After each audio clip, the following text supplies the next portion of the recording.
وہ یہ کہتے ہیں کہ کسی کے پاس اگر کوئی مال ہے، کوئی دولت ہے، کوئی وسائل ہیں، کوئی جائیداد ہے، تو اگر وہ چھین لیتے ہیں تو یہ چھین لینا اس پر ان کا مواخذہ نہیں ہوگا. اگر کوئی امانت رکھواتا ہے وہ واپس نہیں کرتے تو کوئی ان سے باز پرس نہیں کر سکتا. یہ ان کا عقیدہ ہے جس کی طرف جو ہے وہ قرآن ہمیں آگاہ فرما رہا ہے. تو یاد رکھیے گا، اس سے باتیں سمجھ پھر آتی ہیں جب قرآن ہمیں اصولی طور پر یہودیوں کے عقائد سے متعلق جو ہے، اہل کتاب کے عقائد کے متعلق جو ہے وہ آگاہ فرما رہا ہے. قرآن ہمیں تفصیل سے جب ان کے عقائد سے متعلق آگاہ فرما رہا ہے تو اب یہ نہ سمجھیے گا کہ ہمارے معاشی مسائل جو ہے وہ صرف ہمارے ذاتی کچھ نا کردہ کاموں کی وجہ سے ہیں. ہمارے معاشی بحران جو ہیں، ہمارے معاشی مسائل جو ہیں، وہ یقیناً ان کے پس منظر میں وہ باتیں بھی موجود ہیں. ہمارے جو مسائل ہیں، ہماری جو نااہلیاں ہیں، ہمارے جو دیگر کہہ لیں کہ اخلاقی پستی کے پہلو ہیں، ان پر الگ سے گفتگو کی جائے گی، ان پر الگ سے بحث ہو سکتی ہے. مگر ابتدائی طور پر قرآن نے جو اصولی بات سمجھائی ہے اس اصولی بات پر غور تو کریں کہ جب یہ کہہ رہے ہوتے ہیں کہ پوری دنیا کے وسائل پر، پوری دنیا پر حکومت کرنا، ان کے وسائل پر قابض ہونا اگر یہود کے علاوہ کسی اور کا حق نہیں ہے تو وہ کیا اس نہج پر سوچ نہیں رہے ہوں گے کہ ہم اس کے لیے کیا اقدام کریں؟ کیا وہ اس نہج پر جو ہے وہ اقدام کر نہیں رہے ہوں گے؟ کیا وہ اپنے پوری دنیا کے ادارے اسی طرح سے بنا نہیں رہے ہوں گے؟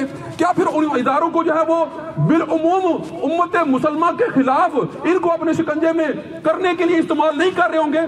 بڑے پیمانے پر کر رہے ہیں، بڑے پیمانے پر کر رہے ہیں. اور ہم جو ہیں وہ اس پیمانے کو بھی سمجھنے سے قاصر ہیں کہ کس پیمانے پر وہ کر رہے ہیں، کس بڑے پیمانے پر وہ کر رہے ہیں. ہم اس اصول کو بھی جو ہے وہ سمجھنے سے قاصر ہیں.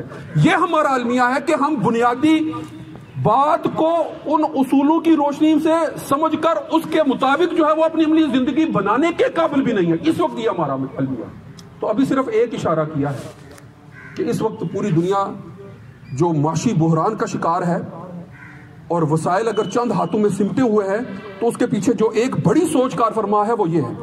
آئندہ اس پر جو ہے وہ مزید بھی تفصیلی گفتگو کی جائے گی. وآخر دعوانا ان الحمد للہ رب العالمین. سنت ادا فرما.